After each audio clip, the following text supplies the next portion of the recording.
Welcome to the Jill on Money Show. It is Wednesday, January 17th, and we are here trying to help you make better financial decisions. Still early in the year, gang. This could be a perfect time for you to give us a holler, maybe come on the program with us and tell us what it is in your life or your financial life that needs a little attention. Sometimes people come on the show and they ask a very specific question. You know, they'll say, like, for example, oh, I don't know about my allocation. And we have a whole conversation with you and we uncover something actually much more important than the allocation question. Sometimes it's a Roth or a conversion question. Sometimes it's a question about insurance.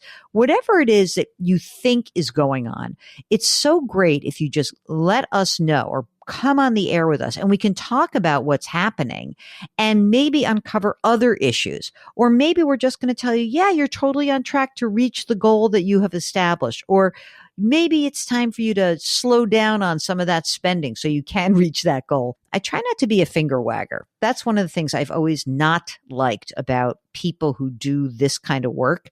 I don't want to make you feel bad about where you are. I want you to feel good about where you are today and how you can make proactive changes going forward. If you would like to join us, just go to our website, jillonmoney.com. Click the Contact Us button and write us a note. Now, you can write us a note. You know, we do emails from time to time. I like to make sure I pay attention to the shy people. But there's also a box that says, would you come on the air with us?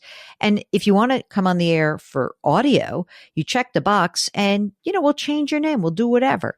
There's also the type of person, usually a younger person. I don't know. You guys have absolutely no problem putting it out there, who would come on and do videos with us. Mark, are people saying they would do video? Like, how is that happening right now? Because we've got our new show, our new YouTube show called Jill on Money, powered by the Compound. How have those inflows been? I'm looking right now because I kind of created a separate folder. So anybody who says, yes, they want to come on video, I kind of just throw all those responses in a separate folder. I have 34 people. All right. That gets us 34 weeks. I'm feeling good about that. So that's our new show. It's called Jill on Money, powered by the Compound. And we are just so delighted to be doing that show. And, you know, we're going to add some other elements to it. Mark's going to come up with this with Dustin and John. There's going to be some other video elements that we use. You might even see tax brackets pop up on the screen right before your very eyes as we start talking about what tax bracket you're in. Anyway, if you would like to join us for video, we have a little checky box for that as well. And don't forget that our new service called, it's not even new anymore, Jill on Money Live. That's where you have access to quarterly live webinars, $35 for 12 months of those webinars and bonus video content. We are booking guests like crazy because it's the beginning of the year. And I love seeing new people who pop up. Check it out. Go to the website, jillonmoney.com, to see everything.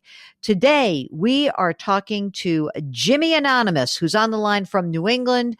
And as we talk to you today, Jimmy, you are on Belichick Watch. By the time this airs, you will know whether or not Bill Belichick is your coach for a subsequent 3 years or not. That's very true. I hope he is, but that's very true. All right. What's going on with you? Should we renew your contract or not?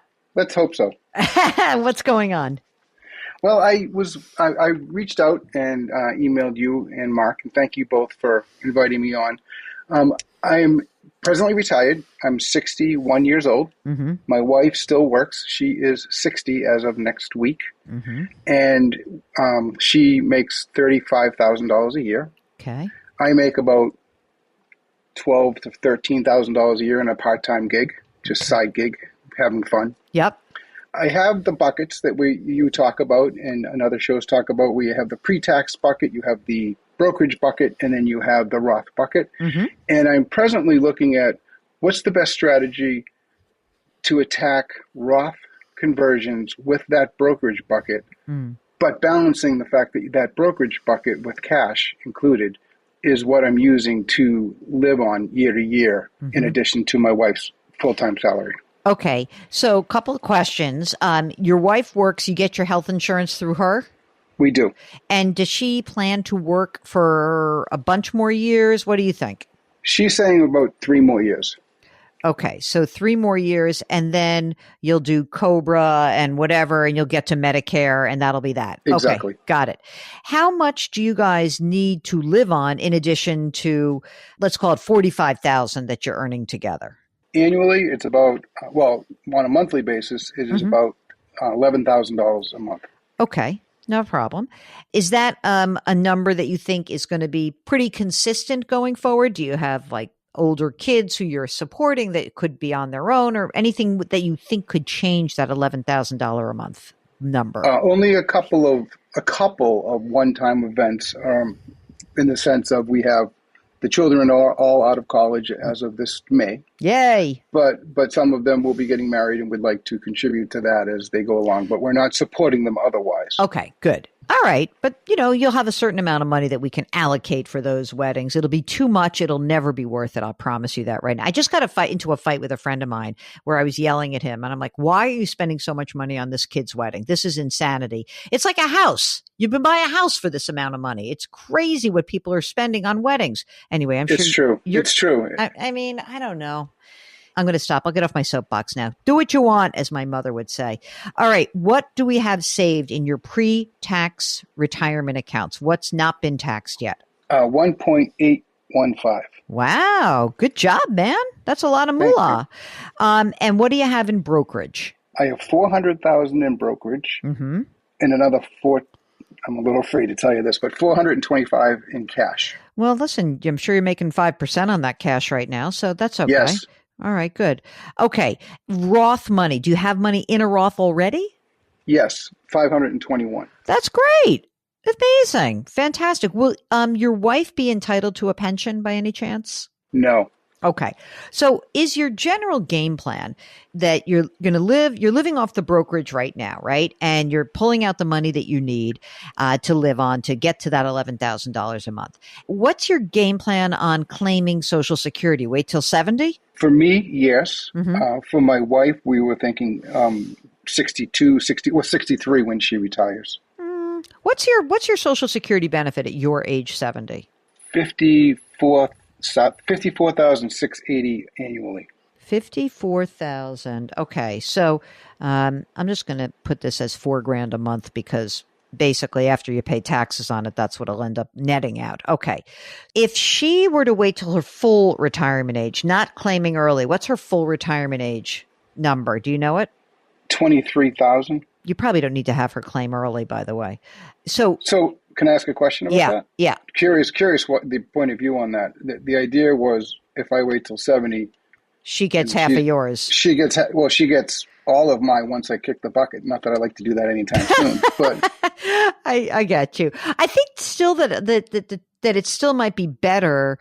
I mean, are you in good health? I'm sorry, I shouldn't have jumped the gun like that. Are you in decent health, or is there something wrong with you actually? Not that I know of. And FYI, she only gets half of yours up until your full retirement age, not up until 70. Right. Correct. So your full retirement age number is how much? My full retirement was 44,000 a year. Yes, a year. Yeah. Okay.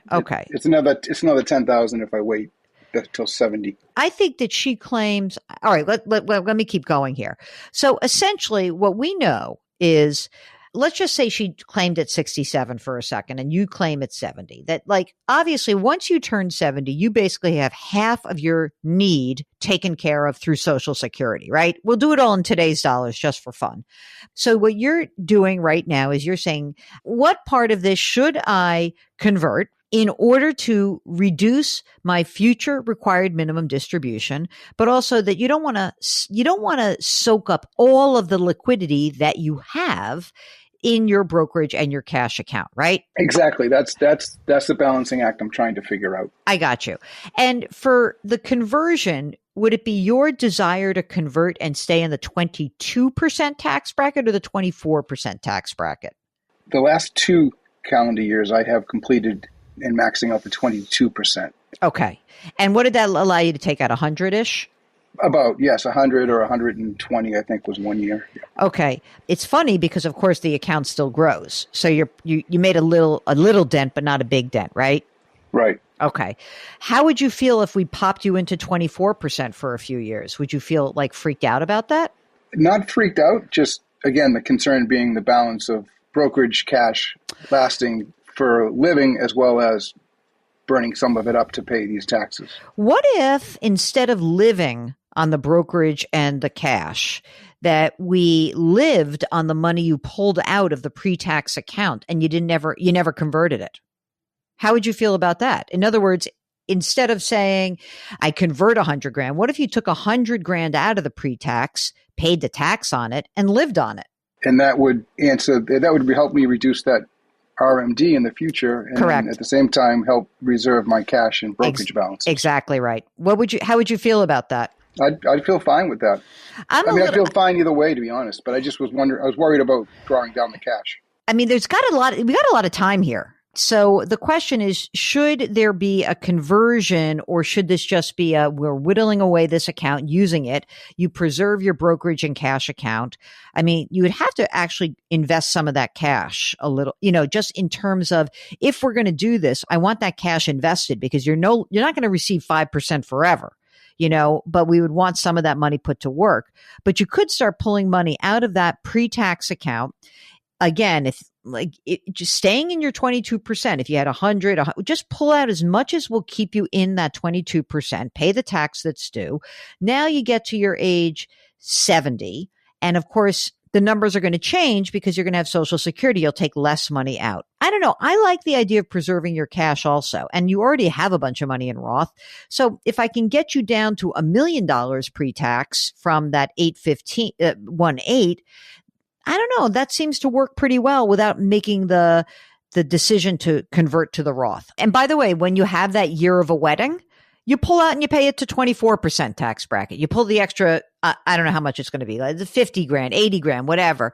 You pull the extra money out that you need and you pay the tax on it. And you don't soak up the brokerage or the cash, because I do think you're going to want that. You're so young, right? And you are going to want to preserve cash. And I do think that, I don't know how the system is going to change between now and the time that your wife retires. But she might say, like, you know what? I'm going to work for another year. We're going to have to pay for health insurance for 4 years, not 2 years. So let's preserve some optionality there. I think that works. In terms of the money that's invested, are you managing it yourself? A little bit of both. And how has that been? Pretty good. Yeah. We obviously last year was a great year. Yeah. We're all geniuses. We're all geniuses. Yeah. Help me forget about 2022. Right. Exactly. That's like childbirth. One was easy. One was hard. I'll think about the easy one. Right. Right. But again, coming off of 2023, things are looking good. Performance was great, and hopefully that continues. But it's about a 58 to 60 equities and then about 40 bonds. So okay. I'm allocated, I think, appropriately for my age. Yeah, absolutely. I think that's fine. The kids, as moving forward, they can manage themselves. In other words, you're not paying for stuff except for like a big thing like a wedding, or if they don't get married, maybe you help with a house or something like that. Is that what your thought is? Yes, exactly. Okay, yep. I mean, they all got through college and almost all of them are debt free. So I feel like that was our win, and now we can let them prosper on their own. Yes, love that. Are you guys going to stay in New England, or are you going to? Yes. Okay. So yes. Look at that. He's right there. And have you done your estate planning? Yes. Okay, great. If you are like Jimmy Anonymous and you want to join us on the air, just give us a holler. Go to JillOnMoney.com, click the Contact Us button, and let us know if you want to come on the air, audio or video, and that would be great.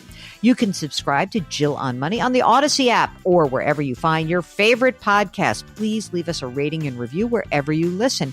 And do something nice for someone else today. Change your work, change your wealth, change your life. Thank you for listening. We'll talk to you tomorrow.